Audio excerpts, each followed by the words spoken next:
Millet Marvels, changing the way world eats by Tenali Double Horse.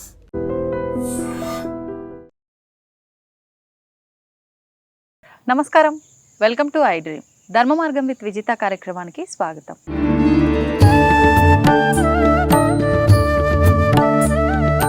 ప్రస్తుతం మనతో పాటు ఉన్నారు శ్రీ రామభద్ర క్షేత్రం నుంచి పండరి సంతోష్ కుమార్ శర్మ గారు. ఇప్పుడు గురుగారితో మాట్లాడి వినాయక చవితి విశిష్టత గురించి, పూజా విధానం గురించి అడిగి తెలుసుకుందాం. నమస్కారం గురుగారు. జై శ్రీరామమ్మ. గురుగారు, వినాయక చవితి రాబోతోంది. మనకు ఈ భాద్రపద మాసంలో మరికొద్ది రోజుల్లోనే ఉంది, ఎన్నో రోజులు కూడా లేదు. అయితే ఈ భాద్రపద మాసం యొక్క విశిష్టత, ఎందుకు మనం ఈ మాసంలోనే వినాయక చవితి జరుపుకుంటాము? ఈ మధ్యకాలంలో చూస్తున్నాము, ఎక్కువగా రంగురంగుల విగ్రహాలను పెట్టి ఆరాధిస్తూ ఉన్నారు.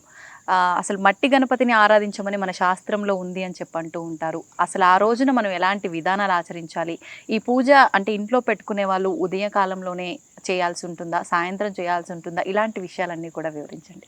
జై శ్రీరామ్. శ్రీరామభద్రో విజయతేతరం. భాద్రపద మాసం భద్రమైనటువంటి పదమని అర్థం అన్నట్టు.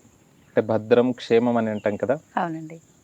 భాద్రపద మాసం ప్రారంభమైన తర్వాత చవితి రోజు, భాద్రపద శుద్ధ చవితి రోజు వినాయక చతుర్థి అని మనకు ఆ రోజు చాలా విశేషంగా చిన్నారుల నుండి మొదలుకొని అన్ని ఆశ్రమాల బ్రహ్మచారి, గృహస్థుడు, వానప్రస్థుడు అందరూ కూడా, సన్యాసి కూడా గణపతిని ఆరాధిస్తారు. ఆదౌ పూజ్య, మహాగణాధిపతికి ప్రప్రథమంగా ఆరాధన చేయాలి అన్నారు. అంటే విఘ్నాలు మనకు వస్తుంటాయి జీవనంలో, జీవన గమనంలో అనేక విఘ్నాలు వస్తుంటాయి. అలా ప్రతి నెల వచ్చేటువంటి సంకష్టహర చతుర్థి ఉంటుంది. భాద్రపద మాసంలో వచ్చేటువంటిది స్వామివారు ఆవిర్భవించారు అని అన్నారు. అసలు స్వామివారు భాద్రపద శుద్ధ చవితి రోజే ఆవిర్భవించాడా? కాదు. మహాగణాధిపతి యుగ యుగాల నుండి ఉన్నాడు. మనకు బ్రహ్మాండ పురాణంలో లలితా సహస్రనామాల్లో కామేశ్వర ముఖాలోక కల్పిత శ్రీ గణేశ్వర, ఆ కామేశ్వరుణ్ణి అంటే పరమేశ్వరుణ్ణి ఆ పరమేశ్వరుడి యొక్క ముఖాన్ని ఆలోకము, ఆశాంతము అలా వీక్షణ చేసింది అమ్మవారు. అప్పుడు గణపతి ఆవిర్భవించాడు. ఎందుకు? భండాసురుణ్ణి ప్రదర్శించినటువంటి విఘ్నయంత్రాన్ని భేదం చేయడానికి ఆవిర్భవించాడంట. అలా మహాగణాధిపతి యుగ యుగాల నుండి ఉన్నటువంటి స్వామి. ఈ భాద్రపద శుద్ధ చవితి రోజు మాత్రం చాలా విశేషంగా ఆరాధించడం ద్వారా సంవత్సర కాలం పాటు మనం జీవనంలో ఏ ఏ కార్యాలు పెట్టుకున్నామో అన్ని కార్యాలు సిద్ధిస్తాయి అన్నారు. సిద్ధి బుద్ధి అంటే లక్ష్మీ స్వరూపలే. బుద్ధి అంటే బుద్ధుని పదను పెట్టు అంటుంటారు కదా, అలా పదను పెట్టడం ద్వారా ఏ పని అనుకుంటామో అది సిద్ధిస్తుందట. భార్యలోనన్నారు అంటే పారమార్థికం అందులో తీసుకోవచ్చు అన్నట్టు. అలా పూర్వాభాద్ర, ఉత్తరాభాద్ర నక్షత్రంతో కూడుకున్నటువంటి పౌర్ణమి భాద్రపద మాసం మనకు. ఈ భాద్రపద మాసంలో చతుర్థి నుండి మొదలుకొని చతుర్దశి వరకు, అనంత పద్మనాభ చతుర్దశి అంటారు కదా, ఆ రోజు వరకు కూడా 9 రోజులు మొట్టమొదటిగా మహాగణాధిపతిని ఆరాధించాలి. మనకు శివ పంచాయతనం ఉంటుంది కదా, ఈ గణపతితోనే ప్రారంభమవుతుంది. 5 దేవతలు ఈ నెలంతా కూడా గణపతిని. తర్వాత వచ్చేటువంటిది ఆశ్వీజ మాసం, అమ్మవారిని. కార్తీక మాసం అంతా కూడా శివయ్య పరమేశ్వరుడు. తర్వాత మాసానాం మార్గశీర్షోహం, మాసాలలో మార్గశిర మాసాన్ని నేనే అని అంటాడు మహావిష్ణువు. తర్వాత సూర్యుడు. ఇలా పంచాయతన ఆరాధన అనేటువంటిది శంకర భగవత్పాదుల వారు మనకు చెప్పారు. అందులో మొదటగా ఈ గణపతితోనే ప్రారంభం అవుతుంది. అంటే తొలి పూజలు ఆయనకే ప్రారంభం అన్నట్టు, వీటిల్లో కూడా ముందుగా ఆయనతోటే ప్రారంభం అవుతున్నాయి. ఓకే, మరి ఇప్పుడు విగ్రహాల విషయానికి వస్తే గురుగారు, మట్టి విగ్రహాలనే పూజించాలి, అదే ప్రధానం అన్నారు. అయితే ఇప్పుడు చూస్తుంటే అలా కాదు, రకరకాల రంగురంగుల విగ్రహాలు, ఒక రకంగా పర్యావరణాన్ని కలుషితం చేసే విధంగా ఉండే విగ్రహాలు. మళ్ళీ మనం చూసుకుంటే విగ్రహారాధన చేస్తున్నప్పటికీ పసుపు గణపతిని కూడా ఆరాధించిన తర్వాత విగ్రహ ఆరాధన చెయ్యాలా? ఇలాంటి సందేహాలు కూడా ఉన్నాయి. ఒకసారి వాటి గురించి కూడా వివరణ. తప్పకుండా. వరసిద్ధి వినాయక వ్రతకల్పంలో ప్రథమంగా సంకల్పం చేసుకున్న తర్వాత త్రికాలంలో, ఇంతకుముందు మీరు ప్రశ్న ఉదయం చేయవచ్చా, మధ్యాహ్నం చేయవచ్చా, సాయంకాలమా, అసలు త్రికాల పూజ చెప్పారు. గానాపత్యంలో ఉండేటువంటి వారు 3 కాలాల యందు 9 రోజులు ఆరాధన చేస్తుంటారు. మరలా మామూలుగా భక్తజనులు ఏంటిదంటే, ఆయన గణపతికి ఏంటిదంటే ఒక బెల్లం ముక్క పెట్టినా, ఒక గరిక సమర్పించిన, అటుకులు, బెల్లము ఇవన్నీ పెట్టినా కూడా సంతుష్టించి అనుగ్రహిస్తాడంట. అలా మహాగణాధిపతిని ఉదయము చేయవచ్చు, మాధ్యానికం అపరాహ్నం అంటే మనకు అభిజిత్ ముహూర్తం అని అంటారు, ఆ సమయంలో కూడా చేయవచ్చు. ఓకే. సాయంకాలం కూడా గోధూళి ముహూర్తం అంటున్నారు, గువ్వలు వస్తుంటే ధూళి వచ్చేటువంటి సమయం. 3 కాలాల్లో ఏ కాలమైనా కూడా చేయవచ్చును. ఇంట్లో చేసుకొని సాయంకాలం పూట, ఇంతకుముందు స్వాతంత్రం మనకు వచ్చే ఆ సమయంలో అందరినీ కూడా ఏకీకృతం చేయాలని బాలగంగాధర్ తిలక్ గారు అసలు ప్రమాణం కూడా గణపతిది ఈ చేతి ఎంత ప్రమాణం ఉందో అంతే పెట్టాలండి సైజు. అంత కాకుంటే కలియుగంలో మానవులు 6 feet 5 feet ఉంటారు కదా, అంతవరకు తీసుకోవచ్చు. అంటే అది ఏంటిదంటే ఒక మండపాలు పెట్టి అందరినీ కూడా ఒక సమాయత్తం చేసి కూర్చుని పెట్టేసి స్వాతంత్రం రావడానికి ఇది ఒక ప్రవేశపెట్టినటువంటి గొప్ప విషయం. ఇది కూడా ఒక ఐక్యతకు గొప్ప నిదర్శనం. అలా మాధ్యానికం ఉదయం పూట ఇంట్లో చేసుకుని సాయంకాలం పూట ఎక్కడెక్కడ ఉన్నదో ఇదంతా కూడా ఒక ఐక్యతకు, ఒక కుటుంబం వసుదైవ కుటుంబానికి నిదర్శనం అన్నట్టు అలా చేసుకోవచ్చు. అలా మట్టితోని మాత్రమే చేయాలి. మృత్తికే హనమే పాపం యన్మయా దుష్కృతం కృతం అని కొన్ని మంత్రాలు ఉన్నాయి. ఆ మట్టితోని వినాయకుడిని చేసి మనము ఎక్కడ పడితే అక్కడ అన్ని పత్రాలు తెస్తున్నాం. ఏ పత్రంతోనే పడితే అసలు విధానం ఏమిటి అంటే, ఈ వర్షాలు పడిన తర్వాత సహజ సిద్ధంగా గరిక వస్తుందండి.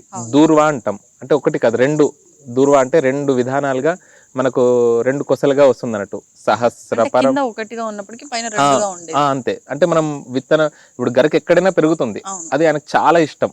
21 దూర్వాంకురాలు 21 గరికతోనే ఆయనకు పూజ చేస్తే ఆయన సంతుష్టుడై అనుగ్రహిస్తాడంట.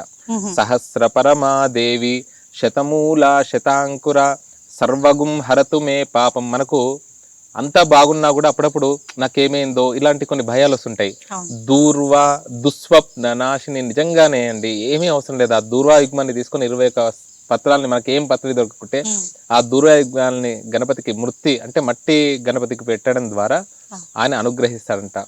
తర్వాత చూతపత్రం, మనం చూస్తున్న మామిడి పత్రాలు కానివ్వండి, ఇవన్నీ కూడా మామిడి ఆకు, బిల్వం, ఈరోజు షుగర్, ఇవన్నీ కూడా ఎంతో సైంటిఫిక్ గా అందులో చెప్పారు. ఆరోగ్యానికి సంబంధించినటువంటి పత్రాలు. అవి స్వయంగా వెళ్ళి మనం తెంపుకొచ్చుకోవాలి.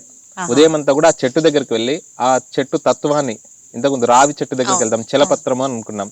చలపత్రం అంటే జీవితం కూడా చలమైనటువంటిదే, అందుకనే తొందరపడకు, ప్రశాంతంగా జీవించు, హాయిగా ఉండు అని ఒక్కొక్క చెట్టు దగ్గరికి వెళ్తే ఆ వృక్షతత్వం మనకు కూడా తెలుస్తుంది అన్నట్టు. అలా అశ్వత్థ పత్రం అని, రేగు పత్రం, గొంతు సంబంధమైనటువంటి సమస్యలు ఉంటే రేగు పండ్లు తినమని అంటుంటారు, అలా రేగు పత్రము. ఇలా అనేక 21 రకాల పత్రాలు, పత్రి పూజ చాలా విశేషం.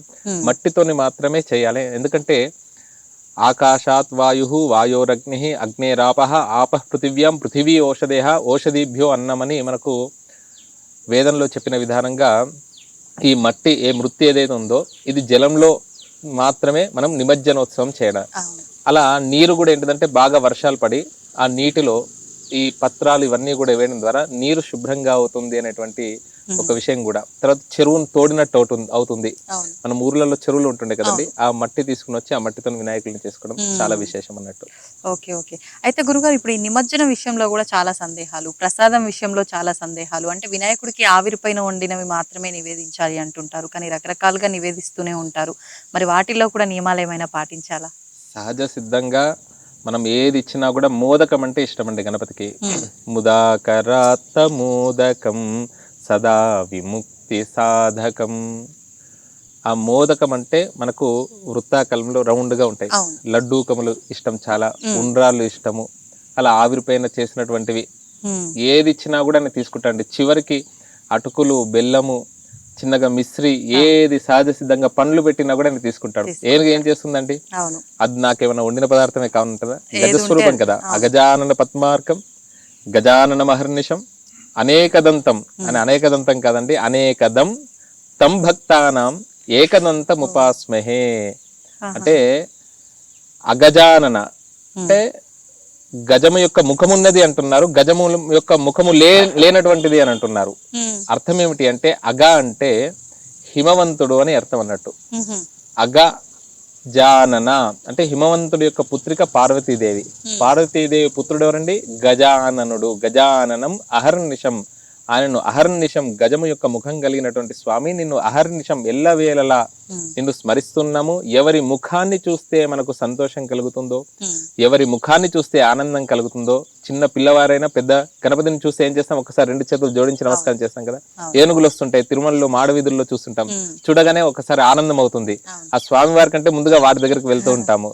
అట్లా గజానన మహర్నిశం అనేకదం ఈ విశ్వంలో ఉండేటువంటి చరాచర జగత్తులు అన్ని ప్రాణుల్ని కూడా రక్షిస్తుంటారంట. అనేకదం తం భక్తానాం, అలాంటి స్వామివారిని ఏకదంతముపాస్మహే, ఆయనకు ఒకటే దంతం ఉంటుందండి, అనేక దంతాలు ఉంటాయి. ఒక దంతాన్ని మహాభారతానికి వ్యాస భగవానుడు నాకు కలం కావాలి అన్న సందర్భంలో ఆగకుండా రాసేటువంటి కలం ఏది అని అంటే ఆయన కలాన్ని, ఆయన యొక్క దంతాన్ని త్యాగం చేశాడు. అలా త్యాగానికి సంకేతం గణాధిపతి.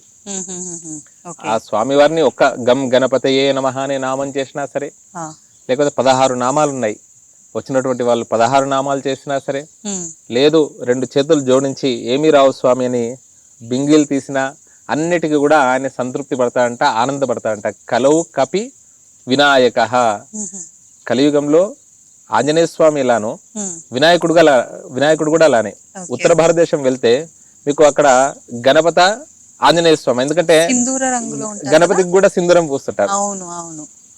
కాశీ అక్కడ కూడా మనకు చింతామణి గణపతి, అవును చింతామణి గణపతి ఉన్నది శృంగేరి జగద్గురు. తర్వాత సాక్షి గణపతి, అక్కడికి వెళ్ళినందుకు సాక్షి. తర్వాత కాశీలో చూడాల్సినటువంటివి డుండి గణపతి, అంటే వీళ్ళందరూ వచ్చారంట. విశ్వేశం మాధవం డుండిం దండపానించ భైరవం వందే కాశీం గుహాం గంగాం భవానీ మణికర్ణికం. అలా గేట్ నెంబర్ 1 దగ్గర ఉంటుంది డుండి గణపతి. నెంబర్ 1 కి వెళ్ళేటప్పుడు సాక్షి గణపతి ఉంటాడు.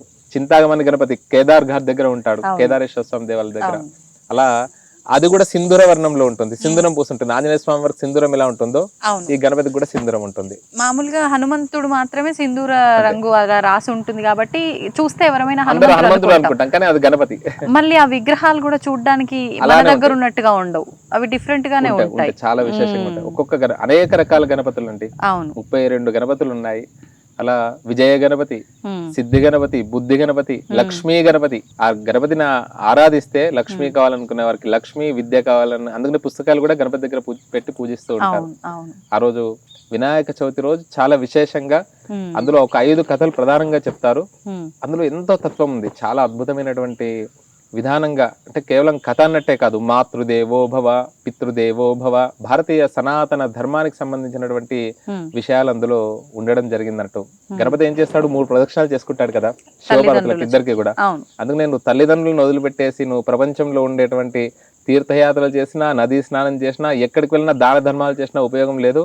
ప్రప్రథమంగా మాతృదేవో భవ, పితృదేవో భవ, ఆచార్య దేవో భవ, భూషట్కేన ప్రదక్షిణ కాశీ యాత్రయుతేన చ సేతు స్నాన శతేర్యశ్చ తత్ఫలం మాతృవందతే అనేటువంటి ఒక కథ మనకు చెప్తుంది. అలా శమంతకోపాఖ్యానం అని ఉంటుంది, తప్పకుండా వినాల్సినటువంటిది. ఆఖ్యానం అంటే కథ, ఉపాఖ్యానము అంటే చిన్న చిన్న కథలు అని అర్థం అన్నట్టు. అంటే సంపద ఉండాలి అంటే ఏం చేయాలి, శుచి శుభ్రం. అంటే ఆ సూర్యుడు భగవాన్ గురించి సత్రాజిత్తు తపస్సు చేస్తాడు. ఆ మణి చేయడప్పుడు చెప్తాడు, నువ్వు శుచిగా శుభ్రంగా ఉంటే మాత్రమే నీ దగ్గర సంపద ఉంటుంది, అంటే మనీ ఉంటుంది. శుచిగా శుభ్రంగా లేనటువంటి వారి దగ్గర మనీ అనేటువంటిది చాలా, మనీ అంటే సంపద అనేటువంటిది చాలా కష్టం అని అంటారు. అందుకనే సత్రాజిత్తు ఇక్కడికి రాగానే శ్రీకృష్ణ పరమాత్మ అడగగానే వెంటనే ఏం చేస్తాడు, అమ్మో ఈయన అనేక మాయాలోలుడు, ఆయనకేమవసరం అండి, కస్తూరి తిలకం లలాట ఫలకే వక్షస్థలే కౌస్తుభం, ఆయనే అనేక మనులు ఉన్నాయి, ఆయనకి ఈ మనీతో అవసరమా అంటే ఒక రాజు దగ్గర ఉంటే క్షేమం అని అడుగుతా. అడగంగానే సత్రాజిత్తు ఏం చేస్తాడంటే అతన్ని నమ్మక మనసులో కొంత కల్మషం వచ్చింది కదా, తన సోదరుడైనటువంటి ప్రసేనజిత్తుకి ఇచ్చాడు. ప్రసేనజిత్తు అరణ్యానికి వెళ్తాడు. సరిగ్గా కాళ్ళు కడుక్కోకపోవడం ద్వారా, చేతులు కడుక్కోకపోవడం ద్వారా శుచి శుభ్రత పోతుంది. అలా సింహం ఈ ప్రసేనజిత్తును సంహరించడం ద్వారా దానికి కూడా ఆ దోషం వచ్చింది. వెంటనే జాంబవంతుడి యొక్క గుహలోకి వెళ్ళింది సింహం. జాంబవంతుడు ఈ సింహాన్ని చూసి ఆ మణి చాలా మెరుస్తుంది అన్నట్టు ఆ సింహాన్ని సంహరించి వెంటనే ఆ మణిని తీసుకున్నాడు. శ్రీకృష్ణ పరమాత్మ అలా క్షీరాన్ని వెండి గిన్నెలు తీసుకుంటూ ఉండగా చంద్రుడిని చూస్తాడు. మనకు భాద్రపద శుద్ధ చవితి రోజు చంద్రుడిని చూడొద్దంటారు, నీలాపనిందలు కలుగుతాయని. పార్వతీదేవి గణపతికి సంబంధించినటువంటి కథ అందరికి ముందు ఉండేటువంటి కథలు ఇవన్నీ కూడా 5 కథలు ప్రధానంగా. శమంతకోపాఖ్యానం చాలా ముఖ్యం అన్నట్టు. అలా ఆ చంద్రుడిని చూడగానే ఏం నింద కలుగుతుందో అనుకుంటాడు. అంత లోపలనే ఈ నింద 2 నిందలు వేసి అన్నట్టు చంపాడు. తర్వాత మనని తీసుకెళ్ళి ఏం చేయాలని అర్థం కాకుండా వెళ్ళగా నెమ్మదిగా ఆ ప్రసేనజిత్తు వెళ్ళినటువంటి మార్గంలో వెళ్ళాడు అరణ్యానికి. ఆ సింహం అడుగుజాడల మార్గంలోకి వెళ్ళాడు. జాంబవంతుడి యొక్క గుహలోకి వెళ్ళాడు. జాంబవంతుడిని సంహరించాడు. అప్పుడు జాంబవంతుడితో మల్ల యుద్ధం చేస్తుంటే పుంసాం మోహన రూపాయ పుణ్యశ్లోకాయ మంగళం. రామావతారంలో జాంబవంతుడు అంటే సప్త చిరంజీవులు కాకుండా ఈ జాంబవంతుడు, హనుమంతుడు, విభూషణుడు ఇప్పటికీ ఉన్నారు. ఎక్కడెక్కడ రామనామం జరిగితే హనుమంతుడు అక్కడక్కడ దర్శనమిస్తాడంట. అలా జాంబవంతుడు కూడా చిరంజీవుల్లో ఒకడు. ఆ విధానంగా వెంటనే ఇతను త్రేతాయుగంలో రామచంద్రుడు, అప్పుడు అతన్ని స్పృశిద్దామని ఉండే అవకాశం లేదు. ఈ ద్వాపర యుగంలో శ్రీకృష్ణ పరమాత్మగా నాకు అవకాశం ఇచ్చిందని ఆ మణితో సహా జాంబవతిని ఇచ్చిండు. సత్రాజిత్తు దగ్గరికి వెళ్ళేసి ఆ మణిని ఇవ్వగానే అతను చేసుకున్నటువంటి పొరపాటుకి నిందకి ప్రాయశ్చిత్తపడి సత్రాజిత్తు తన కుమార్తె అయినటువంటి సత్యభామని ఇచ్చి వివాహం చేయడము. మళ్ళా శ్రీకృష్ణ పరమాత్మ నీకే భగవంతుడికే ఇలా నీలాప నింద కలిగింది, మరలా మాలాంటి సామాన్యులు ఎలా అని అంటే అప్పుడు ఈ శమంత కోపాఖ్యానం ఎవరైతే విని అక్షతలు శిరస్సు మీద వేసుకుంటారో, ఈ 5 కథలు మిగతా అన్ని విన్నా వినుకున్నా ఈ శమంత కోపాఖ్యానం భాగవతంలో ఉంది, ఎవరైతే శిరస్సు మీద వేసుకుంటారో వారికి ఈ నీలాప నిందలు రావు అని చెప్పినటువంటి అంశం. అలా ఆ కథ తప్పకుండా వినాలి. నిమజ్జనోత్సవం కూడా త్రయాన్నికం అంటే 3 రోజులకు చేయొచ్చు, 5 రోజులకు చేయొచ్చు, 9 రోజులు గానాపత్యం ఇలాంటి ఉపాసన చేసేవాళ్ళు అలా 9 రోజులు కూడా చేస్తూ ఉంటారు. గురుగారు, మామూలుగా కొంతమంది అంటే మండపాల్లో ఈ మధ్య కాలంలో అంటే ఒకేసారి అన్ని నిమజ్జనానికి తీయటం వల్ల ఇబ్బందులు అవుతాయని చెప్పి కూడా కొన్ని రోజులు కొన్ని అని అట్లా తీస్తున్నారు. కొన్ని సందర్భాల్లో కొన్ని ఊర్లలో 21 రోజులకి నిమజ్జనం చేసే వాళ్ళు ఉన్నారు, 13, 11కు చేసే వాళ్ళు ఉన్నారు. కానీ ఈసారి మనకు చంద్రగ్రహణం కూడా వచ్చింది కాబట్టి గ్రహణం తర్వాత వినాయకుడిని ఉంచటం అనేది కరెక్ట్ పద్ధతేనా, లేదు అంటే 9 రోజులకే నిమజ్జనం చేయడమే ఉత్తమమా? 9 రోజులకు మాత్రమే నిమజ్జన చేయాలండి. అంటే అమ్మవారి నవరాత్రులు ఏంటంటే ముందుగా 3 రోజుల ముందు చేస్తుంటారు. కానీ గణపతి నవరాత్రులు ఏంటంటే 3 రోజులకు 5 రోజులకు తప్పకుండా 9 రోజులు కాగానే చతుర్దశి రోజు నిమజ్జనోత్సవం చేయాల్సిందే. చతుర్దశి తర్వాత చేయకూడదు. ఎందుకంటే మరలా గ్రహణము అసలు సంప్రదాయం లేదు, పద్ధతి లేదు. మామూలుగానే 9 రోజులకే నిమజ్జనము, కానీ ఏదో మనం అలా ఉంచుతున్నాం పరిస్థితులను బట్టి. కానీ పరిస్థితులు కాదు, అసలు ముందు నుండే ఒక ప్లాన్ చేసుకుని ప్రభుత్వం గాని తర్వాత ఆ వినాయకులను పెట్టేటువంటి వారు గాని ముందుగానే ఆలోచన చేసి, శాస్త్రం అంటేనే శాసించేటువంటిది, శాస్త్రం ఎలా చెప్పిందో ఆ విధానంగా చేయడం ద్వారా లోకము కూడా క్షేమంగా ఉంటుంది. ఇప్పుడు మీరు అన్నట్టుగా 3-5 రోజుల్లో శుక్ర మంగళవారాలు గనక వచ్చినట్లయితే ఆ రోజున తీయొచ్చు అంటారా, లేదంటే ఎలా చేయొచ్చు అంటారు? 3 రోజులు తీయవచ్చమ్మా, దానికి ఏమీ లేదు. 3 రాత్రులు నిండితే చాలంతే. యథాస్థానం ప్రవేశయామి శోభనార్థే క్షేమాయ పునః ఆగమనాయ అని చెప్తుంటారు కదా. కాబట్టి అన్ని లక్ష్మీ వారాలే, అన్ని జయవారాలే. ఓకే, మరి ఇప్పుడు పసుపు గణపతిని ఆరాధించాల్సిందేనా ఖచ్చితంగా? తప్పకుండా. ఈ మట్టి గణపతి కంటే ముందుగా పార్వతీదేవి చేసినటువంటి విధానం అన్నట్టు తన యొక్క శరీరం నుండి వచ్చేటువంటి ఏదైతే మృతి ఉంటుందో ఆ మట్టితోనే ఒక బాలుడిని చేసింది. తప్పకుండా అందుకనే ప్రతి పూజకు కూడా పసుపు గణపతిని చేయండి ఏ పూజ చేయరాదు. దాన్నే గణేశాంబికాభ్యాం నమః అంటుంటారు. అంటే గణపతితో సహా అమ్మవారిని కూడా స్మరించడం. సంతోషం గురుగారు, చాలా చక్కగా వివరించారు వినాయక చవితి విశిష్టతని, పూజా విధానాన్ని. ధన్యవాదాలు. జై శ్రీరామ, చాలా ధన్యవాదాలు. తవ్వుతున్న శివలింగం సరే దాన్ని అట్లా కప్పేసేయండి, చూపించదండి. కృష్ణ ఇస్ దేర్, మూర్తి పూజ కాదు, సాక్షాత్ బ్రజేంద్ర నందన భగవాన్ ఉన్నారు మూర్తిలో. ఏమీ ఆశించకుండా ఆరాధించే వాళ్ళు కూడా ఉన్నారా ప్రభుజీ? నిజమైన భక్తి అంటే మనకు తెలియదు కాబట్టి